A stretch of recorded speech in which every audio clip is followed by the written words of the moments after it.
Fala pessoal, seja muito bem-vindo a mais um BMC Talks, o nosso programa semanal aqui na BMC News, nosso programa de entrevista, onde a gente recebe grandes nomes do mercado financeiro, empreendedores, empresários, né, que estão realmente transformando esse país. Lembrando também que você pode acompanhar a BMC Talks na sua plataforma de podcast preferida, né? É só procurar lá BMC Talks com o Marcos Trabalho, toda semana tem um programa novo, inclusive está sendo candidato aí, obrigado pelo reconhecimento, né? Como um dos melhores podcasts de economia e finanças do país, né? Dos mais admirados do país. Se você não votou, né? Lembre de votar lá, ainda dá tempo de votar. Escolha lá BMC Talks, tá bom, pessoal? Lembrando que hoje aqui a gente tem um programa muito especial para a gente falar um pouco sobre a gestão, né? O patrimônio realmente das famílias. Vamos ver se o Flávio já está aqui para a gente conversar com ele. Muito boa noite, Flávio. Seja muito bem-vindo.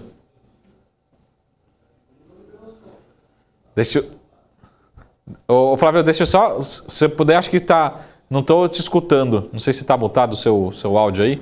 Ô, Marcos, agora tá no mudo. Agora foi. Estava no mudo. Agora sim. Obrigado pelo convite.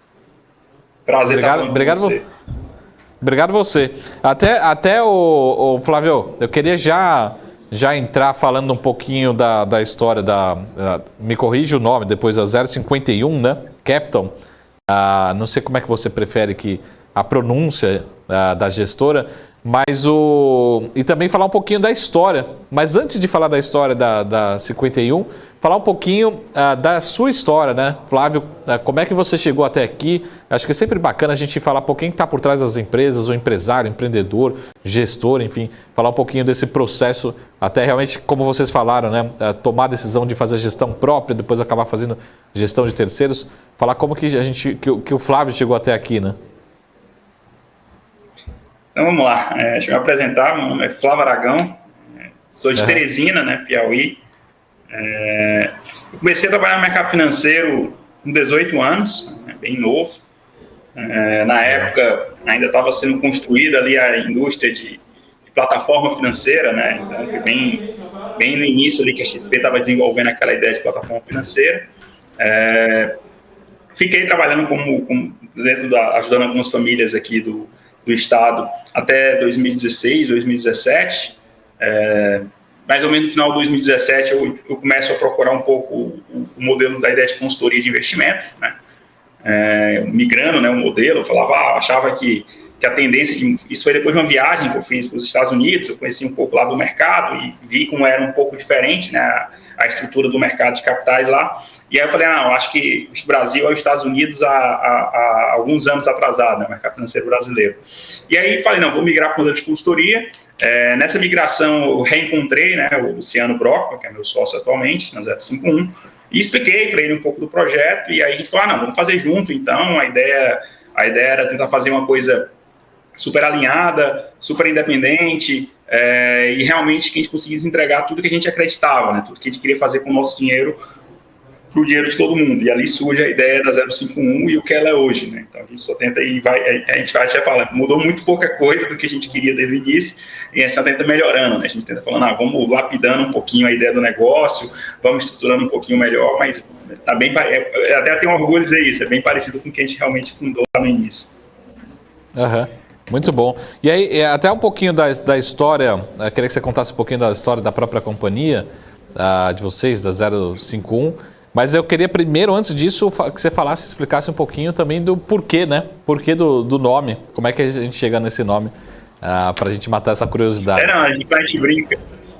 A gente brinca lá na empresa, né, que a gente fala, a empresa se chama 051, os dois principais sócios, um mora no Rio, o outro em Teresina, e fica meio sem sentido, mas a 051 ela surge quando o Luciano era sócio, era diretor de gestão da XP, sai da XP, né, sai da operação da XP, e ele falou, quando eu saí da operação da XP eu me deparei com um problema, né? Como eu era diretor lá de gestão, eu tocava meu próprio dinheiro, então tinha liberdade de fazer tudo que eu queria. E aí eu estava lá com dinheiro, estava com meu fundo exclusivo, o fundo dele no caso, e aí pensei, qual é a alternativa que eu vou ter, né? O que é que eu vou fazer, qual o caminho, vou terceirizar isso para alguém, eu vou fazer algum outro movimento, ou procurar uma empresa. E aí ele começou a rodar o mercado, começou a entender como cada um funcionava, tentou entender quem eram os players que realmente mais geravam alfa, né, mais ganhavam dinheiro no mercado. E aí ele chegou à conclusão naquela época que a estrutura de single family office era a estrutura realmente, as estruturas que mais ganhavam dinheiro, que mais tinha rentabilidade. Porque era uma estrutura totalmente alinhada, né, com o cliente. 2, porque era uma estrutura focada no longo prazo, então como era praticamente você e uma estrutura sua, cuidando do seu próprio capital, você realmente cultivava a visão de longo prazo, né? Você começava a construir realmente dentro da visão de longo prazo. E 3, porque lá você tinha liberdade realmente de fazer produtos de diversas classes. E uma dessas classes que a gente sempre gostou muito foi a classe de alternativos, né? E ele gostava bem mais que eu até no início. E aí ele monta na época o single family office dele, né? E ele é gaúcho, do Rio Grande do Sul, e aí faltou muita criatividade nele nesse dia, aí ele foi e montou uma gestora chamada 051. E aí quando eu entro, a gestora já estava montada, eu falei, não, vamos manter o nome, não faz sentido a gente ficar fazer todo o processo de mudança de nome, eu acho que a história é legal e eu acho que faz parte do nosso DNA, né, toda essa história, porque realmente surge com a ideia de ser um single family office, depois a gente vira um multi, que a gente chama de multi-single family office, né? Então, a gente, depois que o Lúcio começou a trabalhar o dinheiro do Luciano, eu entrei na ideia de tocar a parte líquida, né? Eu toquei a parte de multimercados e ações, o Luciano ficava na parte de crédito e alternativos, a parte mais líquida. Aí, quando a gente começa a desenvolver o nosso negócio, começa a desenvolver um modelo de gestão, um modelo de estrutura, a gente começa a ser procurado por outras famílias e a gente cria o que a gente chama desse modelo de multi-single family office, né? Porque é um multi porque são várias famílias e ao mesmo tempo é um single porque cada família tem sua estrutura independente, né? Então a família entra aqui, ela tem uma estrutura praticamente só dela, ela tem uma estrutura que não tem nada parecido assim com a outra. Cada família tem sua própria demanda e assim surgiu, né? Então, assim a gente veio do nome, assim a gente tentou estruturar o nosso modelo. Cada família realmente tem suas regras de alocação, seus projetos pessoais, seus trabalhos específicos e demandas, mas eles dividem, compartilham a estrutura e isso ajuda, porque aí a gente conseguiu acumular um valor maior, a gente chegou agora a 2 bi e pouquinho, e esse valor maior ajuda a gente na negociação com gestores, a conseguir entrada em ativos, né, que no início a gente não conseguia, porque precisava de um cheque um pouquinho maior, e aí fica bom para todo mundo, né? Fica uma estrutura barata, fica uma estrutura alinhada e a gente consegue acessar praticamente todos os produtos do mercado. Maravilha. Ô, Flávio, eu só vou pedir uma licença aqui, rapidinho, temos um breaking news aí, a gente aproveitar o espaço, o Rafael, nosso braço direito aqui do jornalismo, vai passar um recado muito, muito importante, né, em primeira mão, oficial, depois a gente volta aqui para a nossa entrevista, nosso bate-papo. Obrigado pelo espaço, Marco. Bom, notícia de última hora, de fato, aí os secretários de Tesouro e Orçamento, Bruno Funchal, e do Tesouro Nacional, Jefferson Bittencourt, pediram demissão dos seus cargos nesta quinta-feira. O anúncio foi feito pelo próprio Ministério da Economia. De acordo com a pasta, ambos pediram exoneração ao ministro da Economia, Paulo Guedes, e informaram motivos pessoais. Além disso, a secretária especial adjunta do Tesouro e Orçamento, Gildeonora Dantas, e o secretário adjunto do Tesouro Nacional, Rafael Araújo, também pediram a exoneração de seus cargos por razões pessoais, de acordo com a nota. Os substitutos nos cargos ainda não foram anunciados. E, além disso, o Ministério da Economia também divulgou uma nota à imprensa, e eu vou ler agora. O secretário especial do Tesouro e Orçamento, Bruno Funchal, e o secretário do Tesouro Nacional, Jefferson Bittencourt, pediram a exoneração de seus cargos ao ministro da Economia, Paulo Guedes, nesta quinta-feira, dia 21 de outubro. A decisão de ambos é de ordem pessoal. Funchal e Bittencourt agradecem ao ministro pela oportunidade de terem contribuído para avanços institucionais importantes e para o processo de consolidação fiscal do país. A secretária especial adjunta do Tesouro e Orçamento, Gildeonora Dantas, e o secretário adjunto do Tesouro Nacional, Rafael Araújo, também pediram a exoneração de seus cargos por razões pessoais. Os pedidos foram feitos de modo a permitir que haja um processo de transição e de continuidade de todos os compromissos, tanto da CETO quanto da STN. Então, a nota à imprensa divulgada pelo ministro pelo Ministério da Economia aí, então, uma debandada aí da equipe do Ministério da Economia aí, que já estava aí no nosso holofote, né, o Marco, nessa questão aí toda da abertura de espaço no teto de gastos. A gente vai acompanhar tudo aqui na BMC News, aqui, 24 horas por dia, 7 dias por semana. Se acontecer qualquer coisa, eu tô aqui e a gente vai junto nessa, né, o Marco? Muito obrigado, Rafa. Precisando também, a gente vai voltar aqui com o nosso BMC Talks, né, caso você esteja acompanhando também via podcast, outras plataformas, mas a informação muito relevante de última hora, né, decisiva para o desempenho do país no curto, médio e longo prazo, né, talvez decisiva até para o ano que vem, né, dos anos de eleições, mas muito importante, Rafa, precisando, né, qualquer novidade, também fique à vontade aqui para passar essa informação, né, muito importante aqui para o nosso futuro como um todo, mas principalmente para nós investidores. Né? Obrigado e boa entrevista aí, viu? Tá bom. Mas estava assistindo aqui ali fora. Obrigado, Flávio. Até mais. Obrigado, Rafa. Até mais. É isso aí, pessoal. Então vamos voltar aqui. Muito obrigado, Rafa, pela informação. Né? Já a gente vai repercutir aí no nosso portal, no bmcnews.com.br também, nas nossas redes sociais. Qualquer novidade a gente volta por aqui. Flávio, aqui é informação aqui ao vivo, online, né? Breaking news. Mas vamos... Vamos voltar aqui. Eu quero ver agora, amanhã, né, no dia a dia da gestora, aí, como é que você vai decidir. Até, inclusive, o Flávio, eu queria que você falasse um pouquinho disso, como é que é o dia a dia na gestora, né, como vocês fazem realmente o atendimento. Né? Acho que a gente olha com a gestora como um caso de uma gestora de fundos abertos, enfim, falar um pouquinho o que é realmente um trabalho de multifamily office, né, como é que vocês atendem. Por exemplo, se eu quiser realmente ser cliente de vocês, enfim, no dia a dia. E depois a gente vai começar, lógico, a falar também de alocação, enfim, um pouquinho de estratégia, como é que vocês estão pensando, alocando. Mas, enfim, qual que é a diferença entre uma gestora, uma multifamily office, como é que é o trabalho no dia a dia para fazer essa gestão aí das famílias, né? Então, vamos lá. A primeira parte, assim, da parte das famílias, tá? Como é que funciona? A gente tentou fazer uma estrutura, como a gente sempre fala, né, independente, baixo custo, e que a gente realmente não tivesse nenhum conflito. Não para isso que a gente estruturou algumas caixinhas de produtos, né? Então a gente tem uma caixinha de crédito, uma caixinha de multimercado, uma caixinha de ações e uma caixinha de alternativos. E as famílias, elas aderem a essa caixinha conforme o seu perfil. Certo? Então, cada família tem seu perfil, cada membro da família tem seu perfil. Então, a gente tenta trazer, entender o conceito, entender os projetos, entender o que é que precisa ser feito na vida daquela família, e aí a gente vai estruturando. Né? Então, como é que funciona o fluxo? A gente conversa, entende os problemas, né? Porque a gente não trabalha só na parte do dinheiro, a gente também atua junto à família em questão patrimonial, questão sucessória, questão de blindagem.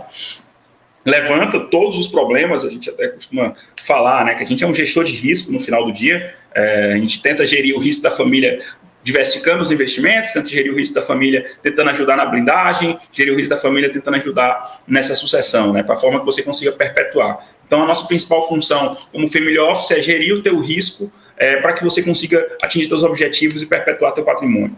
Tá? E aí, dentro desse processo, a gente tenta entender quais são todos os riscos. Chega até a gente costuma até falar, o pessoal fala, vocês são muito chatos, né? Porque a gente mapeia, apresenta todos os riscos lá para a pessoa e fica sempre relembrando, né? Porque se a gente acredita que aquilo ali vai fazer um risco para o seu patrimônio, a gente faz questão, a gente acha que isso tem que ser lembrado, porque os investimentos, muita gente às vezes, é só investimentos. O investimento é consequência do que é a sua vida, né? Não adianta, a sua carteira de investimento ela só é bem feita se ela estiver encaixada com o que é seu projeto. Então, quando a gente pensa na gente como gestora, a gente viabiliza o projeto da família, né? A gente tenta trazer os projetos, fazer esses investimentos serem encaixados de uma maneira que a gente consiga otimizar. Então, eu tento gerar o maior retorno possível dentro do perfil de risco, dentro dos projetos que você tem.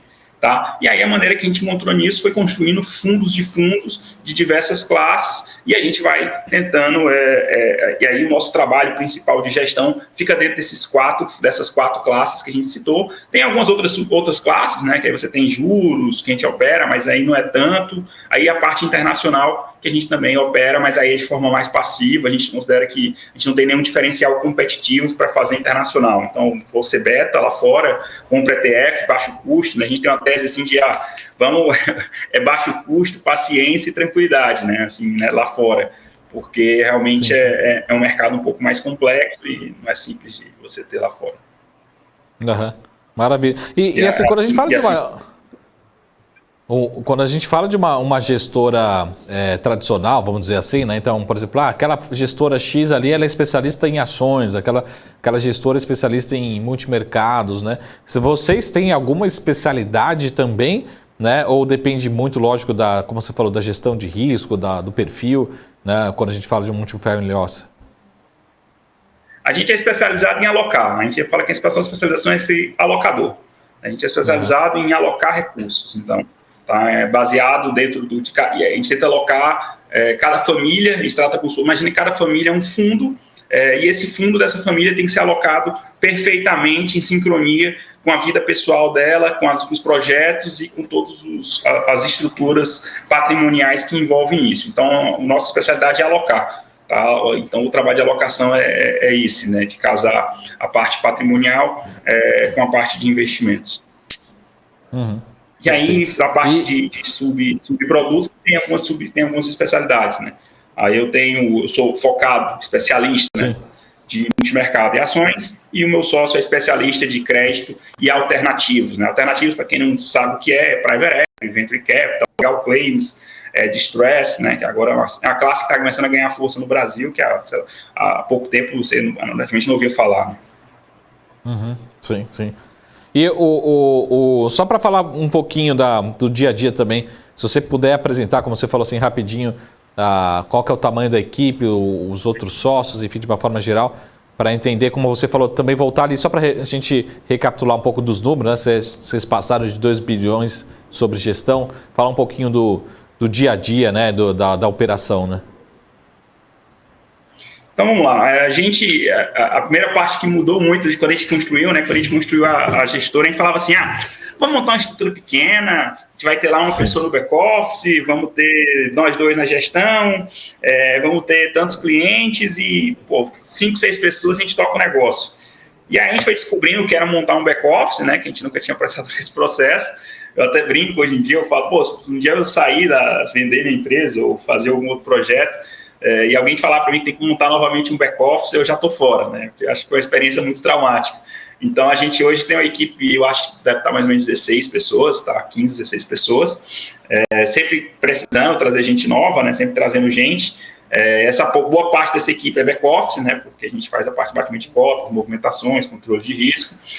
Tem uma pequena parte de análise, uma pequena parte ali voltada para a gestão, os 2 principais gestores ali terminam sendo eu e o Luciano. E aí tem uma equipe para controle de risco, tem uma equipe para a parte de realmente de análise, né? Análise de fundos, análise de mercado.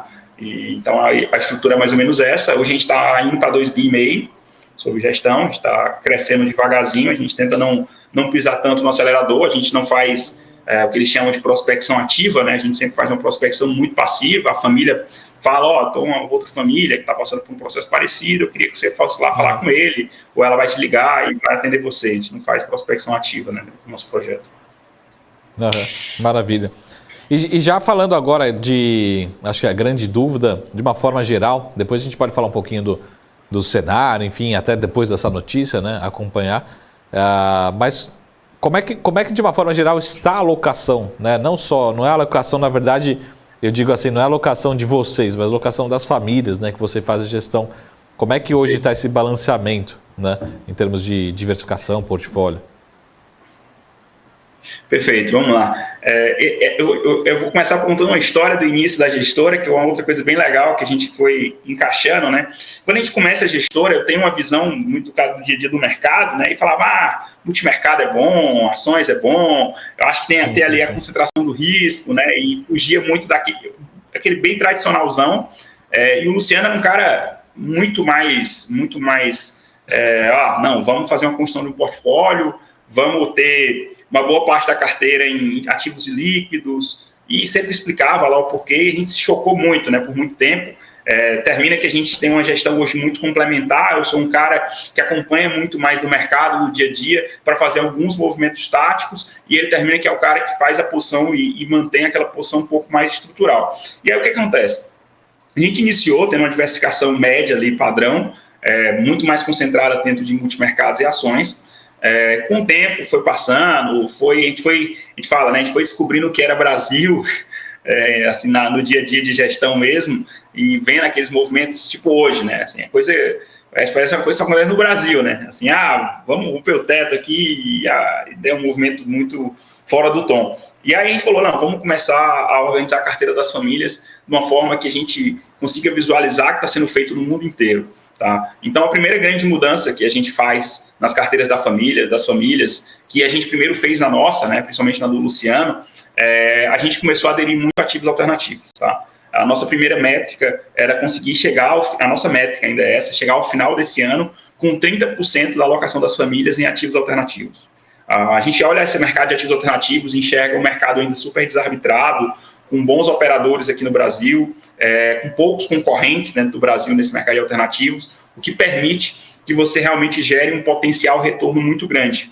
Tá? Então, você cria um conceito muito forte de investimento de longo prazo, né? Porque a partir do momento que você chega com uma família e fala assim para ela, olha, a gente vai fazer um investimento aqui num private equity ou num venture capital, que você só vai poder sacar daqui a 10 anos. No primeiro momento, quando a gente começou a levar isso para as famílias, cara, foi ruim, né? Essa família olhava e falava, pô, mas 10 anos, eu vou ficar preso 10 anos. Aí eu falava, mas lembra que a gente compra esse fundo de ações e a gente fala que esse fundo de ações é para daqui a 10 anos? Não, mas esse fundo de ações a gente pode resgatar a qualquer momento, né? Não, mas a gente está comprando esse fundo de ações para daqui a 10 anos, daqui a 15 anos, né? A gente não está comprando esse fundo de ações para agora. E aí, não, ok. Então, a gente começou dessa condição de longo prazo e aí foi começando a encaixar. Então, hoje, praticamente, vamos chegar ao final do ano com 30% da nossa carteira em alternativos, tá? A tendência é que isso vai aumentar um pouquinho ainda. A gente tem uma carteira razoável de 25%, 30% na média, tá? Que aí cada família vai ter seu percentual, mas na média vai dar isso. Em crédito, tá? A gente gosta muito da indústria de crédito hoje em dia. Nosso crédito, a gente trabalha com aquele crédito bem líquido, né? É um fundo de 180 dias. A ideia realmente é ter um fundo que funcione como um grande amortecedor para o mercado, bem diversificado, com os melhores gestores, e tentar realmente buscar retorno nessa parte de crédito.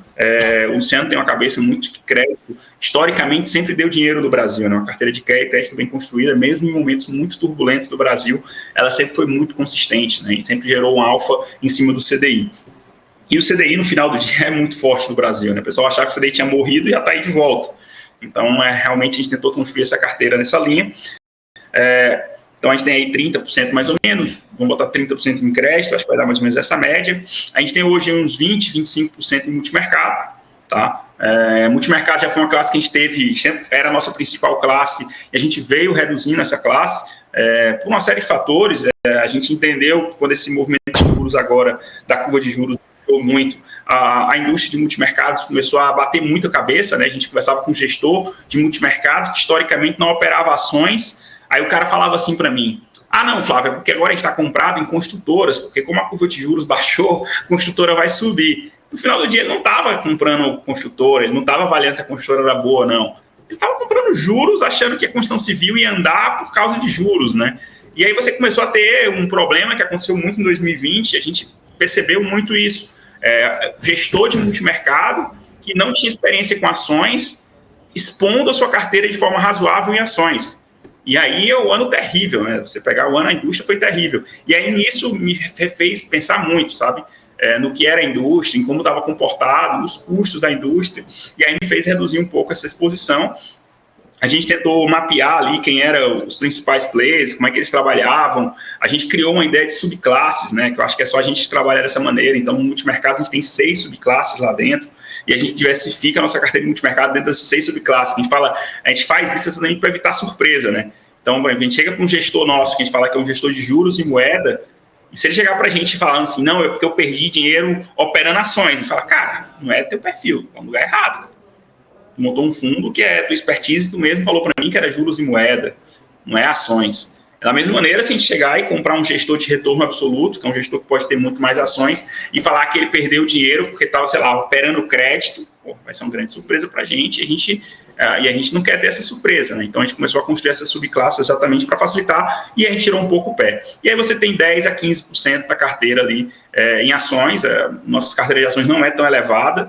A gente terminou chegando num consenso entre os gestores lá que realmente, se você quiser conseguir um potencial de retorno maior para longo prazo, você vai conseguir esse retorno potencial maior dentro da carteira de alternativos. Então termina que a gente tem um pouco de ações na carteira, mas essa percentual também é menor, já foi maior, passou de 20%, e a gente veio reduzindo o risco, entende que a Ações Brasil tem uma oportunidade de ganho, gera realmente um alfa consistente, com uma boa seleção de gestores. A gente tentou selecionar os principais gestores, mas entende no final, na ponta do lápis ali, que se eu tivesse essa visão de 10 anos, construindo um mix, né, de private equity, de venture capital, provavelmente eu vou ter que entregar um alfa muito melhor para o meu cliente, um alfa muito mais saudável e com realmente visão de longo prazo para as famílias, né? E quando você olha lá fora, você vê que muitas famílias estão fazendo esse movimento, né? Muitas famílias, grandes instituições, eles estão indo para essa linha de ter muito mais alternativo na sua composição de portfólio.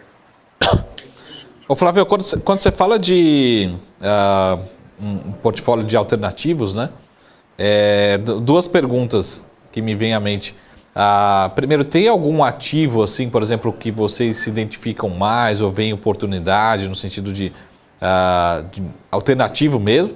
E segundo, não sei se você pode falar ou não os nomes de alguns veículos assim que você conhece, você confia, enfim, que você puder falar aqui em termos de alocação de investimentos alternativos, né? Porque ainda tem melhorado bastante, né? Mas ainda é algo relativamente novo assim para a pessoa física, assim, para quem realmente aloca. A gente sabe que realmente family office talvez tenha mais acesso, enfim, já conheça mais esse mercado, mas é um mercado relativamente novo, né, para o brasileiro, né? Perfeito. Vamos lá. Então, assim, quando a gente começou a pensar nessa parte de alternativos, a gente começou estudando pela parte de legal claims. Tá? Legal claims, na prática, é processos judiciais. Tá? E desses processos judiciais, vocês vão ter ali precatório, que é o mais conhecido, né? A compra padrão de precatório. Você tem processos privados, que essa a menos gente conhece, né? Até quando a gente fala, a gente comprou um processo privado de uma empresa X e funcionou assim, a pessoa fica surpresa, você pode comprar, e financiamento de litígios, né? Então, financiamento de litígios a pessoa vai separar da outra e tem uma ação muito, muito robusta e precisa ser financiada, ou 2 brigas societárias. Então, esse é o financiamento de litígios. A gente começou alocando por ali. Na época, a gente tinha muita dificuldade de enxergar, que eu até hoje falo, acho que foi um erro nosso. Ainda hoje, a gente tem muita dificuldade de alocar em venture capital, sabe? Eu não sei, eu te acompanhei, né, na época de XP, então eu sei que tu é um cara de análise mais tradicional, também análise fundamentalista bem tradicional, então eu tive muita dificuldade, sabe, de tentar entender, como é que eu vou comprar um negócio que, cara, não gera caixa, eu vou pagar, sei lá, 200 vezes a receita, e aí aquilo não entrava muito na minha cabeça, não entrava na cabeça do meu sócio também, do Luciano, então a gente ficava muito... Então, o Venture Capital, a gente ficou realmente bem distante assim, desse processo. Até agora, a gente está começando a conversar um pouco mais com essa indústria. E hoje, tem 2 classes assim, que a gente hoje realmente está olhando, voltou a olhar com mais força. A primeira classe é a classe de stress, né? Que são aqueles ativos mais estressados, créditos estressados, empresas em recuperação judicial, que vão emitir algum tipo de crédito. Então, esse é o tipo de ativo que a gente está olhando muito hoje em dia, porque realmente a pandemia terminou que está... jorrando oportunidade nesse tipo de classe, e bons ativos, boas estruturas. E o segundo, a gente está voltando a olhar com mais força, é Private Equity. A Private Equity está vindo um vintage bem legal, está saindo algumas coisas. Os últimos Private Equities que a gente estava olhando estavam vindo muito com a cabeça de Venture Capital, né, com a cabeça de tombar a empresa de tecnologia, e agora parece que estão voltando a cabeça para um negócio um pouco diferente, né, para a empresa mais tradicional, geradora de caixa, e a gente terminou que está voltando a se expor um pouquinho nisso. E aí pensando em gestoras, né, que a gente usa no dia a dia. Não sei se é essa a tua pergunta do produto final. Sim.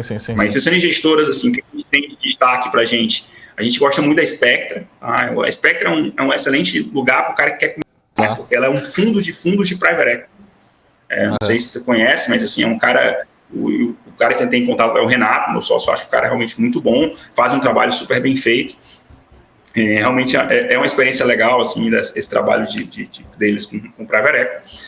A outra gestora que a gente costuma usar e gosta e acha bem legal é a Starboard, tá? Que faz um trabalho... É um misto, né, dessa parte de private equity com empresas estressadas. Ela pega empresas em confusão, reestrutura com dívida, é um negócio bem legal. Quadra é uma outra gestora, que é uma gestora que está crescendo bastante agora, e tem uma gestora pequena, a gente está usando, começou a fazer agora um trabalho com eles, que eu acho que lá na frente vai ser uma gestora bem famosa, porque o cara é muito trabalhador, assim, sabe, bem diligente, chamada Quimera. Tá? Então, é uma gestora pequena. Então, a gente tenta fazer um mix. A gente hoje deve ter mais de 10 gestoras que a gente aloca desse tipo de classe. Então, e toda hora vai surgindo, a gente vai conhecendo e vai conversando. Tem uma gestora que é menorzinha, mas a gente gosta também, uma gestora carioca chamada Solo. Está em uma ideia de private equity, venture capital, a gente faz algumas coisas juntos com eles.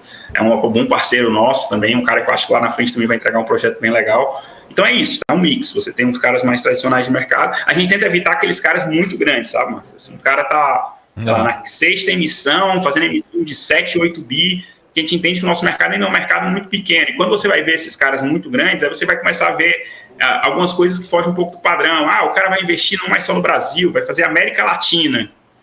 E você olha assim, mas qual é o histórico desse cara na América Latina? A gente fala que vai até perder dinheiro com investimento. Mas eu tenho que conseguir explicar para o meu cotista o que aconteceu, né? Mas se eu chegar para o meu cotista e falar assim, não, eu comprei aqui um cara que investia em Argentina. Aí o cara fala para mim, mas quantas vezes esse cara fez isso? Não, nunca fez, mas a gente quis financiar ele. Então a gente tenta evitar um pouco essa, que a gente fala que é uma aventura, né? A gente tenta evitar sempre a aventura, foca muito no que a gente realmente gosta. Legal. Não, eu tô falando de alternativo porque, coincidentemente, essa semana eu fiz uma live sobre investimentos alternativos, né? Com o time lá do Grupo Solon. Acho que um deles aqui. Com o Rodrigo? Com o Rodrigo. Com o Rodrigo e com o Doca também. E Flávio, até uma pergunta que eu vou aproveitar e fazer para você também, quando a gente fala de alternativo, né? Até é interessante saber que vocês assim têm uma exposição bastante grande nesse tipo de mercado. Mas quando, por exemplo, vem um investidor, uma família, tá certo que depois você me corrige se eu estiver errado, mas provavelmente essa família também tem um perfil de empreendedorismo, parte do patrimônio veio né, de uma empresa, da família, enfim, pelo menos é o que eu espero, que eu acredito que aconteça. Então, eu já acho que talvez já tenha esse perfil para investimento alternativo. Mas, por exemplo, quando faz aquela tradicional pergunta, mas qual que é a expectativa de retorno? Você tem uma ideia do que pode ser um retorno potencial para um investimento alternativo? Varia um pouco, a gente tenta sempre jogar um pouco para baixo, a gente fala assim, nossa cabeça para investimento alternativo, nossa meta é IPCA mais 15, né? Mas a gente sempre fala para a família, a gente está esperando aqui um IPCA mais 10, IPCA mais 12, tá? Mas geralmente você supre passa um pouquinho da meta, né? Historicamente, a gente tem um fundo, tá? Um dos sócios, que é o fundo Luciano, um fundo que tem 2011, 2012, e o fundo 60%, 70% dele ativos, tá? Ele praticamente gosta muito. E é um fundo que, historicamente, bate com conforto o IPCA mais 12.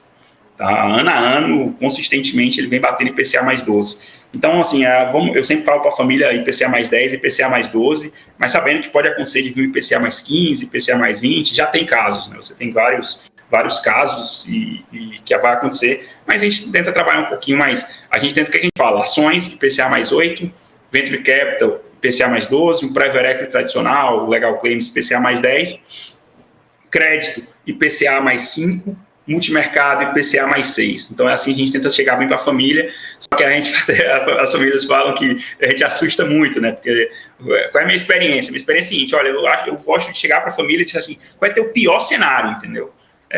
O pessoal fala que eu coloco terror, né? Porque eu já chego falando assim, bolsa vai cair 50%. O cara, como assim vai cair 50%? E pode ser amanhã, a gente pode alocar e amanhã começar a cair, porque assim, é uma certeza que você tem, né? Que a bolsa vai cair em algum momento, 50, 30, vai cair. E aí eu pergunto, você está preparado para isso? Então, quando a gente vai apresentar a nossa proposta de trabalho para o cliente, a gente vai chegar para ele e mostrar logo a primeira coisa do relatório que tem é o seguinte, maior perda mensal, ponto. Quanto foi a maior perda? Pior resultado anual, ponto. Qual foi o pior resultado na sequência de janelas móveis de 252 dias?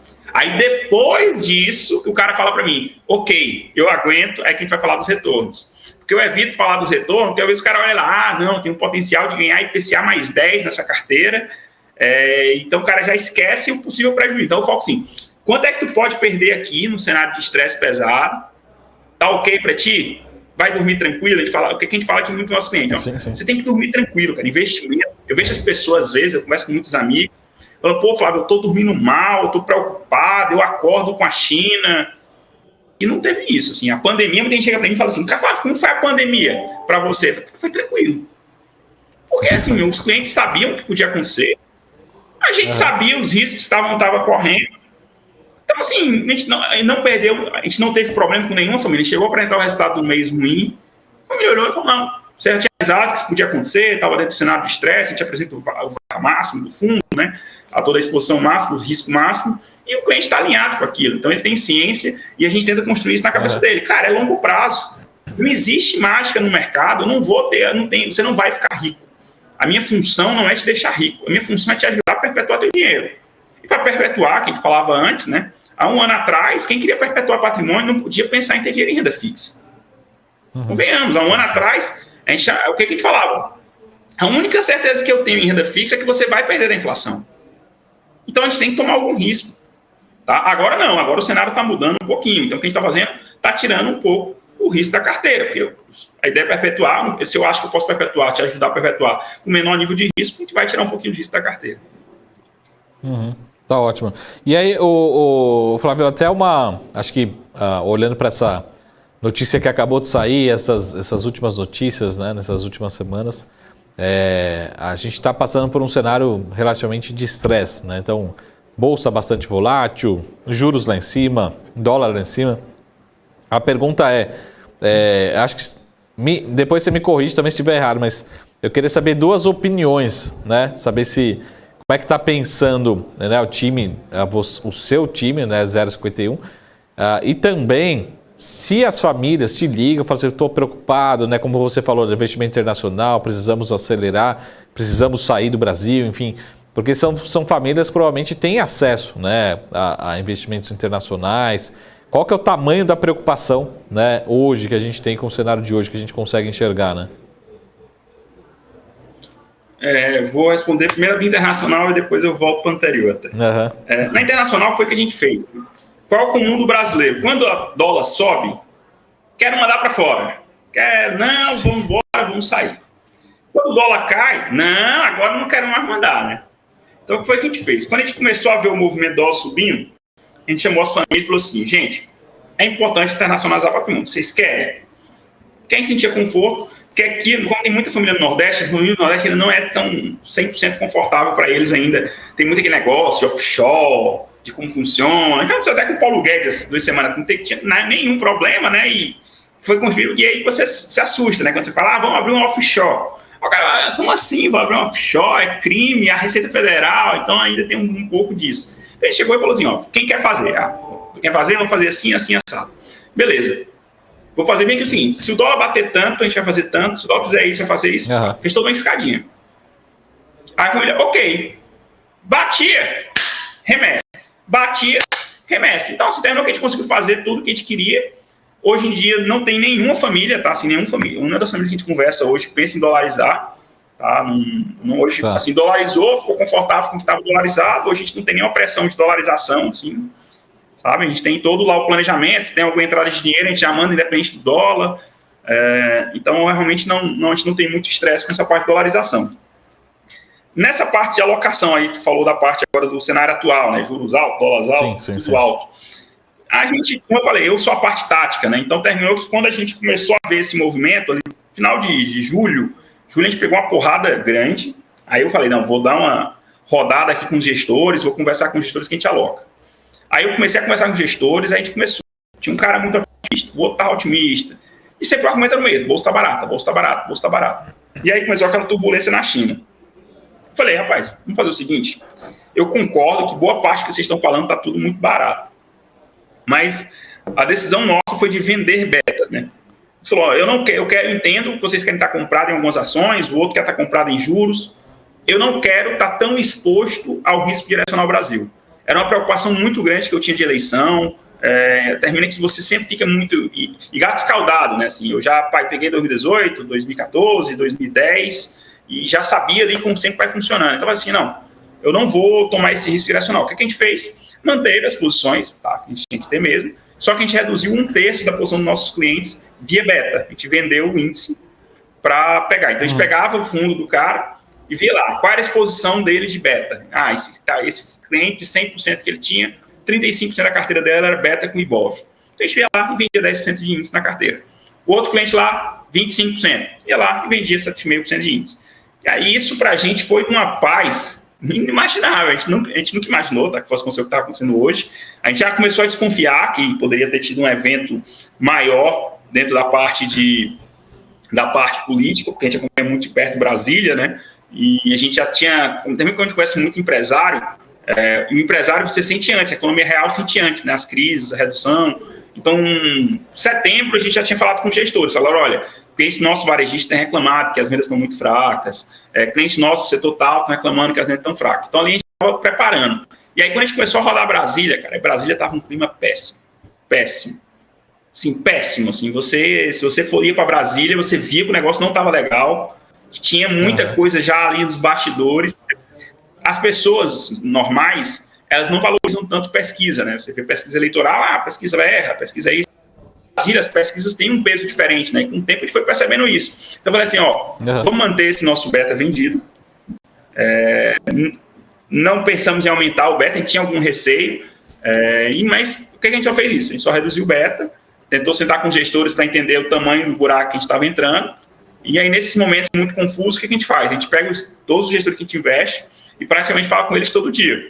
Como é que está acontecendo? O que você está vendo? Está vendo alguma novidade? Está vendo isso? Está vendo aquilo? E aí vai tentando ajustar conforme você vai percebendo. Então, assim, hoje para a gente vai ser um dia que a gente está bem tranquilo, porque os gestores multimercados que a gente tinha, só tinham dois, assim, com alguma exposição, e os gestores de ações não tem muito o que fazer, a função deles é estar exposto a ações, e a gente realmente vai sofrer um pouquinho, mas eu estou com um beta direcional um pouquinho reduzido.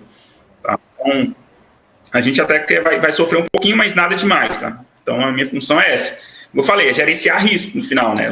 A gente sempre tem uma tese seguinte, por que eu não faço uma posição relevantemente grande de um ajuste desse? Porque eu posso estar errado. Uma coisa que pouca gente às vezes pensa, né? Porque se eu estiver errado, eu vou prejudicar muito a estratégia de longo prazo da família. E não é minha função. Então, sempre que a gente vai fazer alguma intervenção na carteira, a gente tem que estar com muita convicção do que pode estar acontecendo e sempre tenta fazer um volume ali de, no máximo, 1/3, exatamente para não prejudicar a estratégia de longo prazo. Caso a gente esteja errado. Quando você, por exemplo, dias como hoje, assim, até para entender, no dia a dia, vocês tomam muito uma decisão mais ativa ou uma decisão muito mais passiva? Não sei se a pergunta ficou clara. Então, por exemplo, hoje você vai ligar para a família, para o cliente e falar assim, a bolsa realmente está barata, vamos aumentar nossas posições em bolsa, ou você é muito mais na reação que o cliente demanda no dia a dia? Por hoje ele provavelmente também está te ligando. Não, geralmente hoje, né? A gente toma... Não, hoje ninguém ligou até, inclusive. É como eu tô falando, assim, a gente consegue cumprir bem a cabeça de longo prazo, assim, ninguém ligou. Assim, hoje eu não recebi nenhuma ligação. Geralmente é a gente que demanda, que chega para o cliente e propõe, vamos reduzir ou vamos aumentar. A gente ainda está bem receoso, assim, acha que a gente concorda com todos os gestores que a gente conversa. Está barato, assim, parece que está barato, né? Você olha algumas coisas, algumas coisas barato. Mas hoje eu não tenho conforto de aumentar minha exposição beta Brasil. Então, eu prefiro tentar gerar o alfa nesse diferencial aí que eu tenho, mas eu não tenho conforto, prefiro ficar com um risco um pouquinho reduzido. E se algum cenário aparecer que faz sentido tirar o hedge, a gente vai lá e tira o hedge, mas é muito difícil, tá, a gente fazer esse movimento hoje, assim, precisaria de uma mudança bem estrutural, porque você hoje olha, você tem a parte de atividade mais fraca, tá, pelo menos com o que a gente consegue rodar dentro de economia real, você tem um macro complicado, né, um macro brasileiro muito complicado na nossa visão. Então a gente falou, não tem hoje. Aí você olha a China, né, que eu acho que é um parceiro comercial muito importante, principalmente para o beta, né, principalmente para o índice. Quando você pensa em índice, China é 40% ali, tem um peso relevante dentro ali, porque ela é Vale, tem as siderúrgicas, termina que sofre um pouquinho, tem um pouco do frigorífico que sofre um pouquinho. Então, assim, quem falou, não, China confusão, macro ruim, então a gente falou, não, vamos tirar um pouco o pé, e ainda eu sigo com não teve nenhuma mudança estrutural, né? Para eu poder mudar a minha posição, tem que ter mudança estrutural, e hoje ainda continua com a mudança, até complicou, né, um pouco hoje, terminou que o cenário deu uma saída do ritmo, e é engraçado, né, porque você vai conversando com as pessoas estão numa fase diferente, né?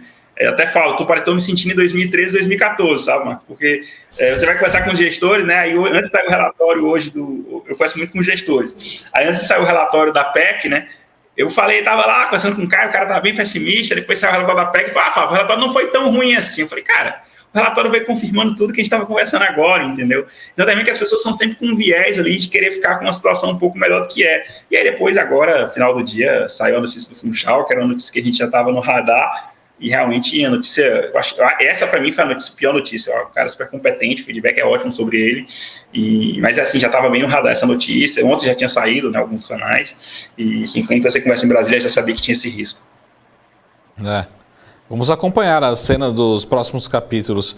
Ô Flávio, só para uma última pergunta também, que é o que eu queria entender, só para a gente fechar, falar um pouquinho mais também do modelo de negócio, né? Até a gente viu uma mudança, olhar um pouquinho para o caso de umas corretoras virando esse modelo de assessoria de investimentos, cresceu muito, né? Depois a gente vê agora, de certa forma, um crescimento do número de consultores de investimentos.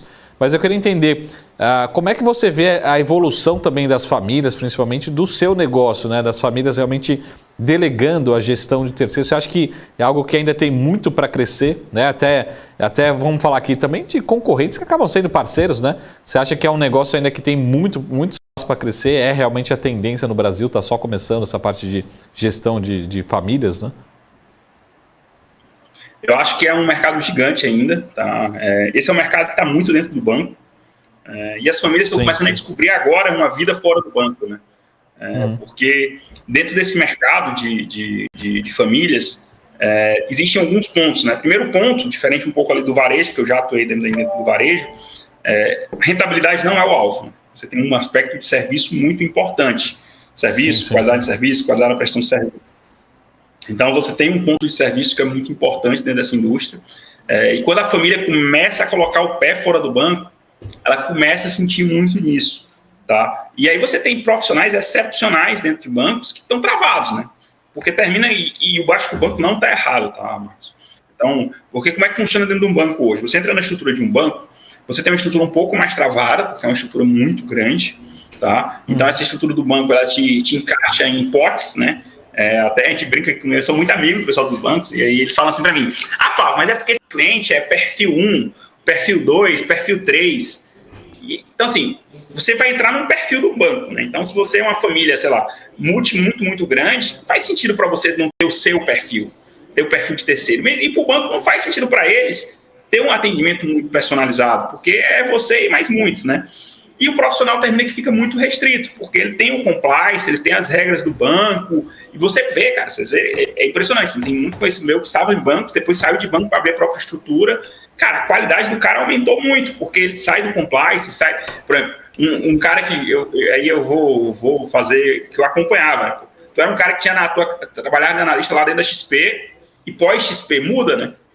Muda, você tem um modelo, mais liberdade de análise, mais liberdade de estrutura, mais liberdade de fazer o relatório. Então, tua análise melhorou. E assim funcionou com muito gestor que eu conheço, né? Você tem muito gestor que vai melhorando, que vai saindo, porque sai da estrutura engessada. Então, eu acho que a tendência de movimento é as estruturas de private saírem da estrutura de bancos, e os bancos lá na frente, bancos, corretoras, né?